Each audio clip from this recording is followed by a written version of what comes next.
لوگوں نے حضور کے ساتھ جو سلوک کیا کوئی بھی اہل ایمان اس سے بے خبر نہیں۔ کھدے ہوئے گڑے، بچھتے ہوئے کانٹے، اجریاں، کیا کچھ نہیں کیا گیا، کن کن راہوں سے حضور نہیں گزرے۔ آج تو ہمارے لیے دین بڑا آسان ہے، ہم مسجد میں آئے تو اے سی لگے ہوئے تھے، سردیوں میں گرم پانی دستیاب تھا، ہمارے لیے قالین بچھے ہوئے، ہم نے مشکل نہیں سہی اس دین کے لیے۔ لیکن پوچھو ان سے جنہوں نے اس دین کے لیے طائف کے بازاروں سے اپنے پتھر کھائے، اس دین کے لیے انہوں نے دکھ سہے، اذیتیں سہی، حضور علیہ السلام پر اجری ڈال دی جاتی رہی۔ حضرت سیدہ فاطمہ زہرا رضی اللہ تعالی عنہا نے جب دیکھا، ننھی عمر ہے، 9-10 سال کی عمر ہے، کہ دیکھا کہ کافر حضور کے جسم اطہر کے اوپر اجری ڈال گئے، تو وہ آئیں اور حضور کے سر سے اجری کو اتارا اور سر انور کو دھو رہی ہیں اور ساتھ رو رہی ہیں۔ کبھی حضور کے جسم پر اس قدر پتھر مارے جاتے ہیں کہ جسم لہو لہان ہو جاتا ہے، خون رکنے نہیں پاتا۔ معصوم بچی حضرت سیدہ فاطمہ زہرا رضی اللہ تعالی عنہا، وہ چٹائی جس چٹائی پہ سجدے کیا کرتی تھی، کھجور کا بنا ہوا وہ مصلی، اس کو جلا کر اس کی راکھ حضور کے زخموں میں ڈالتی ہیں تاکہ حضور کا خون رک جائے۔ آقا کریم علیہ السلام سے کبھی شکوہ نہیں کیا۔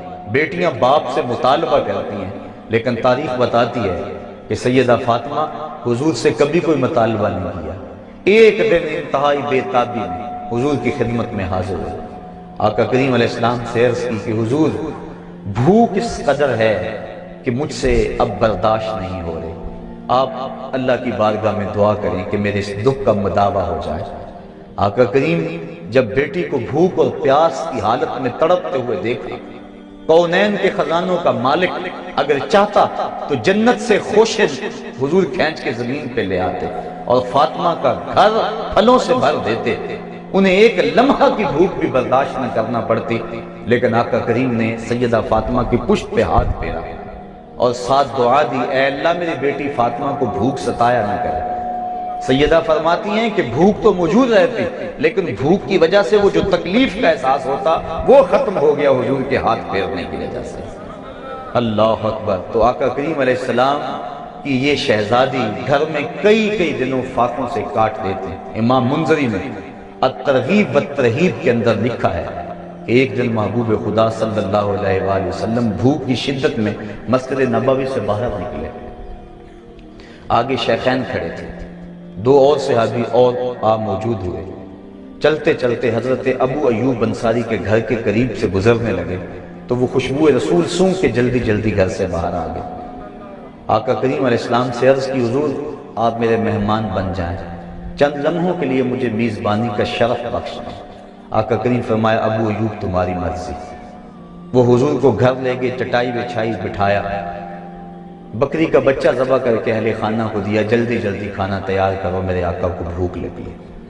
امام منذری لکھتے ہیں کہ جب واپس حضور کی خدمت میں حاضر ہوئے، گھر والوں کو کھانا بنانے کا کہنے کے بعد، تو کیا دیکھا کہ حضور کے چہرے پہ آثار نقاہت ہیں، بہت زیادہ کمزوری کے آثار ہیں۔ جلدی سے گئے، کہیں سے کھجوروں کا ایک خوشہ لے آئے اور حضور کے سامنے رکھتے ہوئے عرض کی، حضور کھانا پکنے میں دیر ہے، اتنی دیر تک یہ کھجوریں تناول فرمائیں۔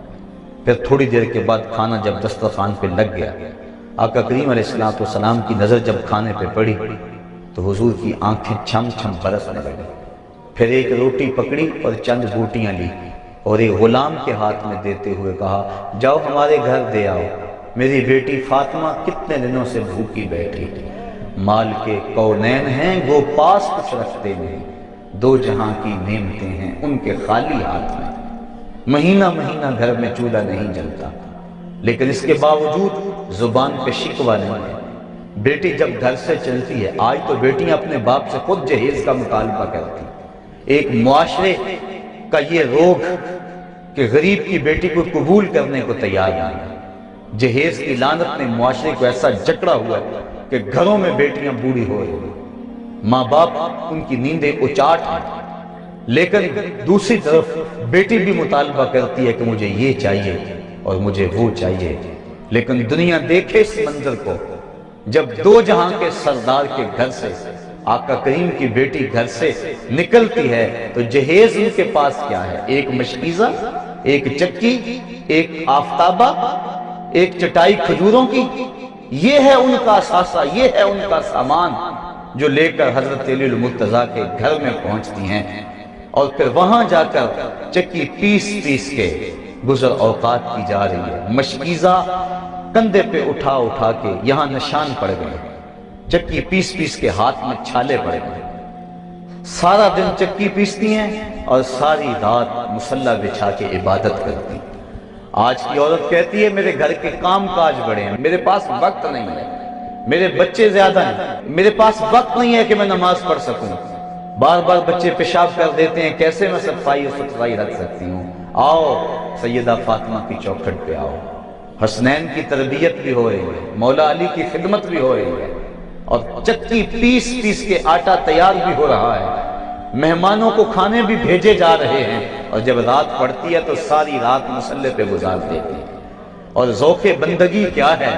عرض کرتی ہیں اے اللہ تیری راتیں اتنی چھوٹی ہیں کہ تیری بندی کا ذوق بندگی ہی پورا نہیں ہوتا، ابھی ایک سجدہ کرتی ہوں کہ رات ختم ہو جاتی ہے، ایک رات ایسی لمبی بنا دے تیری بندی جی بھر کے تجھے سجدہ تو کر لے۔ یہ ہے عبادت، یہ ہے ان کے شب و روز اللہ کے حضور، سارا دن روزے میں اور ساری رات قیام میں گزار دیتی ہیں۔ ایک دن حضرت علی المرتضیٰ گھر آئے، دیکھا کہ ہاتھوں میں چھالے پڑے ہوئے، ایک غزوے سے حضور واپس پلٹے تھے، بہت سارے غلام اور لونڈیاں مال غنیمت میں آئے تھے، خیال کیا کہ ایک لونڈی اگر ہمیں گھر کے کام کے لیے مل جائے تو کام آسان ہو جائے گا، کہا جاؤ اپنے باپ سے ایک لونڈی مانگ لاؤ۔ سیدہ فاطمہ الزہرا حاضر ہیں، لیکن زبان سوال نہ کر سکی۔ آقا کریم نے پوچھا بیٹا کدھر آئے تھے؟ کہا حضور یوں ہی سلام کرنے آ گئی تھی۔ واپس چلی گئی، حضرت علی المرتضیٰ نے دیکھا، کہا اس در سے تو کبھی کوئی خالی نہیں پلٹا، لگتا ہے تم نے حضور سے عرض ہی نہیں کی۔ کہا میں ہمت نہ کر پائی، کہا چلو میں تمہاری ترجمانی کرتا ہوں۔ حضرت علی المرتضیٰ اور حضرت فاطمہ الزہرا رضی اللہ تعالی عنہ حضور کی چوکھٹ پہ آ کھڑے ہیں۔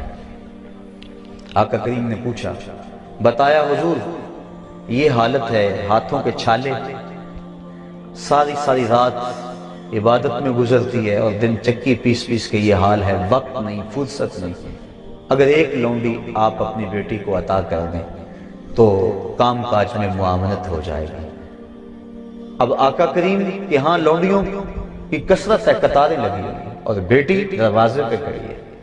حضرت علی المرتضیٰ سفارش کر رہے ہیں، خیال تو پڑتا ہے انہوں نے ایک مانگی، حضور نے کئی دے دی ہوں گی، لیکن تاریخ پڑھے حیرت ہوتی ہے۔ آقا کریم علیہ السلام نے 3 قسمیں کھا کے فرمایا واللہ لا آتیکما، واللہ لا آتیکما، واللہ لا آتیکما، اللہ کی قسم میں تمہیں کچھ نہیں دوں گا، اللہ کی قسم ان غلاموں اور لونڈیوں سے میں تمہیں کچھ نہیں دوں گا۔ پھر کہا اللہ کی قسم میں تم دونوں کو ان غلاموں اور لونڈیوں سے کچھ نہیں دوں گا، میں تمہیں لونڈیاں دے دوں اور صفہ کے چبوترے پہ بیٹھ کے پڑھنے والے میرے طالب علم ان کے پیٹ کمر سے لگے ہوئے ہیں، بدر کے شہیدوں کے یتیم بچے بھوک میں ہیں اور یہ لونڈیاں میں تمہیں دے دوں، میں تو یہ لونڈیاں بیچوں گا اور بدر کے شہیدوں کے بچوں کا پیٹ پالوں گا، اور میرے صفہ کے چبوترے پہ بیٹھ کے جو طالب علم دین سیکھنے آئے ہیں میں تو ان کی رضا کا بندوبست کروں گا۔